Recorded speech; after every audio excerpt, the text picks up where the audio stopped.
ರಾಜ್ಯದ ಸರ್ಕಾರಿ ನೌಕರರಿಗೆ ಒಂದು ಭರ್ಜರಿ ಸಿಹಿ ಸುದ್ದಿ. ಗವರ್ನಮೆಂಟ್ ಎಂಪ್ಲಾಯೀಸ್ ಸರ್ಕಾರಿ ನೌಕರರಿಗೆ ಗುಡ್ ನ್ಯೂಸ್. ಹಳೆ ಪಿಂಚಣಿ ಯೋಜನೆ ಜಾರಿ ಕುರಿತು ಒಂದು ಬಿಗ್ ಅಪ್ಡೇಟ್.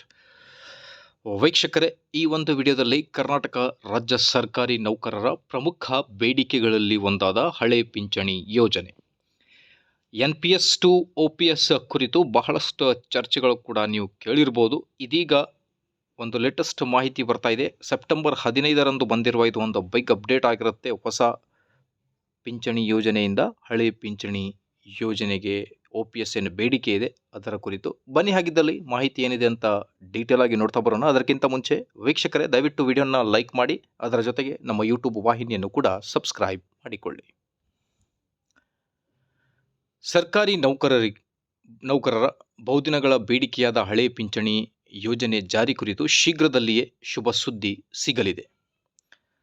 ರಾಜ್ಯ ಕಾಂಗ್ರೆಸ್ ಸರ್ಕಾರ ಹಳೆ ಪಿಂಚಣಿ ಯೋಜನೆ ಜಾರಿಗೊಳಿಸಿದೆ ಎಂದು ಈ ಹಿಂದೆ ಮಾನ್ಯ ಮುಖ್ಯಮಂತ್ರಿ ಸಿದ್ದರಾಮಯ್ಯ ಅವರು ಭರವಸೆಯನ್ನು ಕೂಡ ನೀಡಿದ್ದಾರೆ.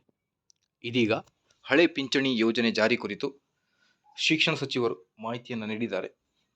ವೀಕ್ಷಕರೇ, ಕರ್ನಾಟಕ ರಾಜ್ಯ ಸರ್ಕಾರಿ ನೌಕರರ ವರ್ಷದ 2ನೆಯ ತುಟ್ಟಿ ಭತ್ಯೆ ಏನಿದೆ, ತುಟ್ಟಿ ಭತ್ಯೆ ಕೂಡ ಜಾರಿಯಾಗಬೇಕಿದೆ. ಈಗ ಕೇಂದ್ರ ಸರ್ಕಾರಿ ನೌಕರರಿಗೆ ಜಾರಿಯಾದ ನಂತರ ನಮ್ಮ ರಾಜ್ಯ ಸರ್ಕಾರಿ ನೌಕರರು ಕೂಡ ವರ್ಷದ 2ನೆಯ ತುಟ್ಟಿ ಭತ್ಯೆ ಕೂಡ ಜಾರಿಯಾಗುತ್ತೆ. ಸೊ ಆದಷ್ಟು ಬೇಗ ಹಳೆ ಪಿಂಚಣಿ ಯೋಜನೆ ಕೂಡ ಜಾರಿಯಾಗಲಿ. ಮಾಹಿತಿ ಇಷ್ಟ ಆದಲ್ಲಿ like, share and subscribe. Thank you friends.